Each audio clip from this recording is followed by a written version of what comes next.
My name is Enver Can.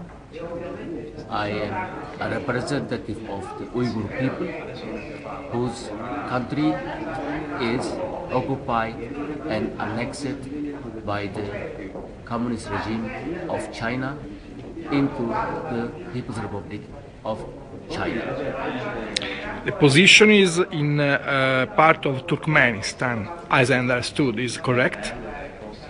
No, the position is northwest of Tibet, to the west of Mongolia and China, and also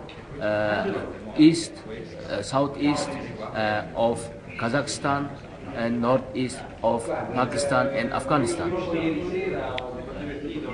Okay, so a brief story about your people that is now actually in a bad condition, as you said in your speech. Uyghur people belong to the larger family of the Turkic people. There are those people in Central Asia who became first sedentary and contributed a lot to the Central Asian culture and also to the world culture and history. Became part of China in 1949, as I said, after the Red Army marched into our country to help us to become free, to help us to become independent. So you are here in Brussels with the person that was in jail for a long time. Yes. Can you tell briefly the story of this political conflict? The political conflict is that China claims that we are part of China and we are part of the Han Chinese population. History and the facts show that we are not part of China. As I said, we are part of the large Turkic family, which is living in part now in East Turkestan, which is included into borders of China, and to the east, to the west, Kazakhstan, Uzbekistan, Turkmenistan, Azerbaijan, and up to Turkey, which all belong to the larger Turkic family. So we have been trying to gain our independence for decades, and we had two independent republics pronounced in the year of 1933 and 1944, but at that time, with the cooperation between the Chinese communists and the Soviet Union, the republics were short-lived, and again it was crushed by armed forces. I am in Brussels.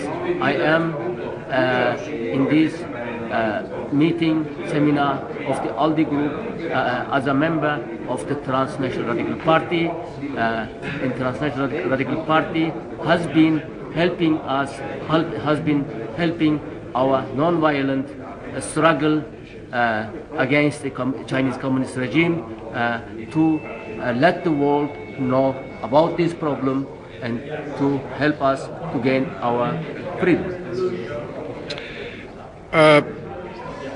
In your speech, you report story of girls from your people that are very often deported, transferred to other part of China. It is a relatively new phenomena. Since the year of 2006, Chinese government intensified the campaign of assimilating of the Uyghur population. As part of that plan, now the Chinese government propagating and forcibly deporting young Uyghur women in the years of 18 to 25 with promises of jobs, education, and better life to the real mainland China. But the result is that actually they are not receiving the jobs promised, the salaries promised, and the life promised, but on the against their will, they are kept in mainland China. The real purpose behind that is just to intensify, also by this means, the assimilation of the Uyghur population.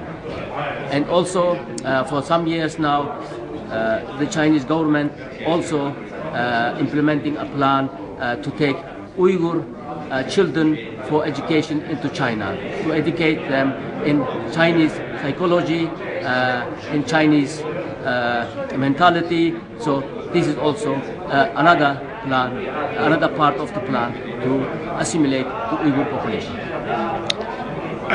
Your population is about 10 millions, you said. And why just girls? They ask to be transferred, to work, to have a job in China.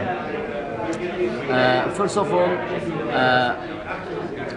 there are a lot of Chinese, Han Chinese, in migration into East Turkestan. They are occupying the workplaces in East Turkestan.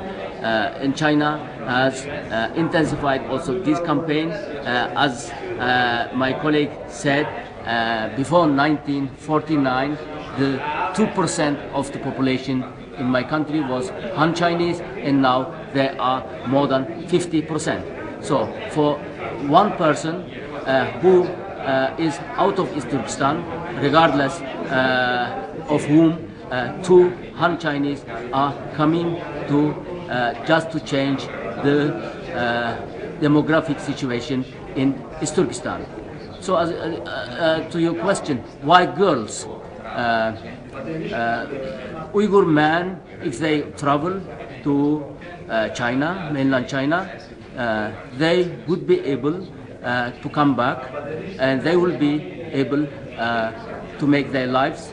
But the Uyghur girl who grown up in the family and the family environment without knowing Chinese, for example, or without being a workforce up to that age, and they will be much dependent to the authorities, and they will be not in a position to make their lives in mainland China.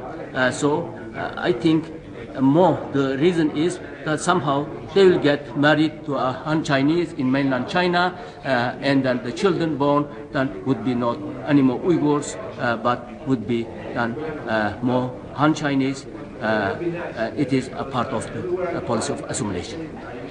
So you ask to the European Union and Western countries to not to give more weapons to China and take care about the human rights in China now, when China is growing up in economics, in all worldwide in economics. Yes, in Europe for the last decades at least, there was a tendency to make business with China, and it looked somehow attractive. So China was taken to the World Trade Union, World Trade Organization, but the results show that this action is resulting not in favor of the Western democracies. The facts show that China has not implemented or realized the promise it made on the field of human rights, on the field of democratic reforms, on the fields of opening up. On the contrary, it is tightening the control of its own citizens, partly with the money it's making with trade, with the trade of Western countries. So it is a paradox that the Europe is indirectly financing the economic growth of China then